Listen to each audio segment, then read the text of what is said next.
Lahore central jail में 23 मार्च 1931 की शुरुआत किसी और दिन की तरह ही हुई थी। फर्क सिर्फ इतना था कि सुबह सुबह जोर की आंधी आई थी, बहुत तेज।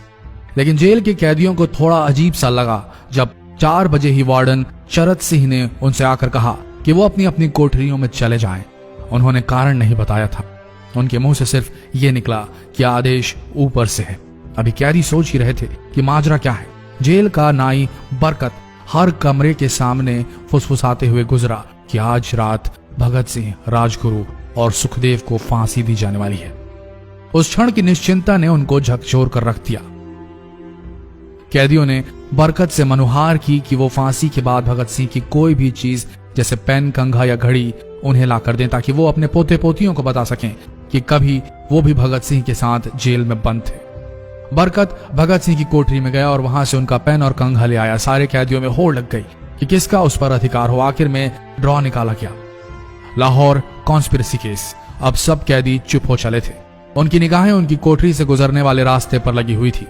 भगत सिंह उनके साथ फांसी पर लटकाए जाने के लिए उसी रास्ते से गुजरने वाले थे। एक बार पहले जब भगत सिंह उसी रास्ते से ले जाए जा रहे थे तो पंजाब कांग्रेस के नेता भीमसेन सच्चर ने आवाज ऊंची कर उनसे पूछा था, आप और आपके साथियों ने लाहौर कॉन्स्पिरेसी केस में अपना बचाव क्यों नहीं किया? भगत सिंह का जवाब था, इनकलाबियों को मरना ही होता है क्योंकि उनके मरने से ही उनका अभियान मजबूत होता है, अदालत में अपील से नहीं। वार्डन चरत सिंह भगत सिंह के खैर ख्वाह थे और अपनी तरफ से जो कुछ बन पड़ता था उनके लिए किया करते थे। उनकी वजह से ही लाहौर की द्वारकादास लाइब्रेरी से भगत सिंह के लिए किताबें निकलकर जेल के अंदर आ पाती थी। भगत सिंह की जेल की जिंदगी काफी कठिन थी। किताबें पढ़ने का शौक हो चला था उन्हें कि एक बार उन्होंने अपने स्कूल के साथी जयदेव कपूर को लिखा था कि वो उनके लिए कार्ल लिब्कनेख्त की मिलिटरिज्म, लेनिन की लेफ्ट विंग कम्युनिज्म और ऑप्टन सिंक्लेयर का उपन्यास द स्पाई कुलबीर के जरिए भिजवाएं। भगत सिंह जेल की कठिन जिंदगी के आदी हो चले थे। उनकी कोठरी नंबर 14 का फर्श पक्का नहीं था, उस पर घास उगी हुई थी। कोठरी में बस इतनी ही जगह थी कि उनका 5 फुट 10 इंच का शरीर बमुश्किल उसमें लेट पाए। भगत सिंह को फांसी दिए जाने से 2 घंटे पहले उनके वकील प्राणनाथ मेहता उनसे मिलने पहुंचे। मेहता ने बाद में लिखा कि भगत सिंह अपनी छोटी सी कोठरी में पिंजड़े में बंद शेर की तरह चक्कर लगा रहे थे। इनकलाब जिंदाबाद। उन्होंने मुस्कुराकर मेहता को स्वागत किया और पूछा कि आप मेरी किताब रिवोल्यूशनरी लेनिन लाए या नहीं। जब मेहता ने उन्हें किताब दी तो वे उसे उसी समय पढ़ने लगे मानो उनके पास अब ज्यादा समय न बचा। मेहता ने उनसे पूछा कि क्या आप देश को कोई संदेश देना चाहेंगे?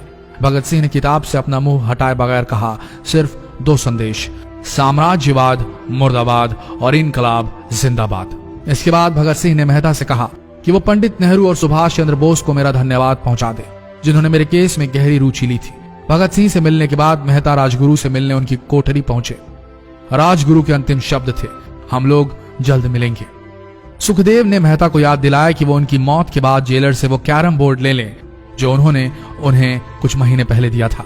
मेहता के जाने के थोड़ी देर बाद जेल अधिकारियों ने तीनों क्रांतिकारियों को बता दिया कि उनको वक्त से 12 घंटे पहले ही फांसी दी जा रही है।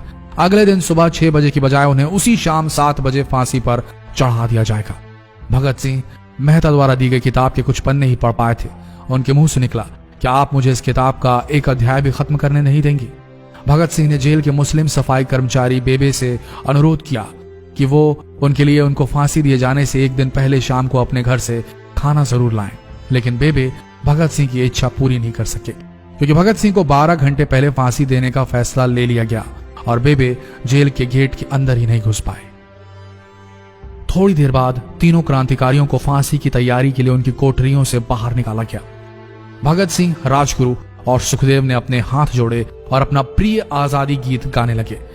कभी वो दिन भी आएगा कि जब आजाद होंगे हम, या अपनी ही जमीन होगी या अपना आसमान होगा। फिर इन तीनों का एक एक करके वजन लिया गया। सबके वजन बढ़ गए थे। इन सब से कहा गया कि अपना आखिरी स्नान करें। फिर उनको काले कपड़े पहनाए गए लेकिन उनके चेहरे खुले रहने दिए गए। चरत सिंह ने भगत सिंह के कान में फुसफुसा कर कहा कि वाहे गुरु को याद करो। फांसी का तख्ता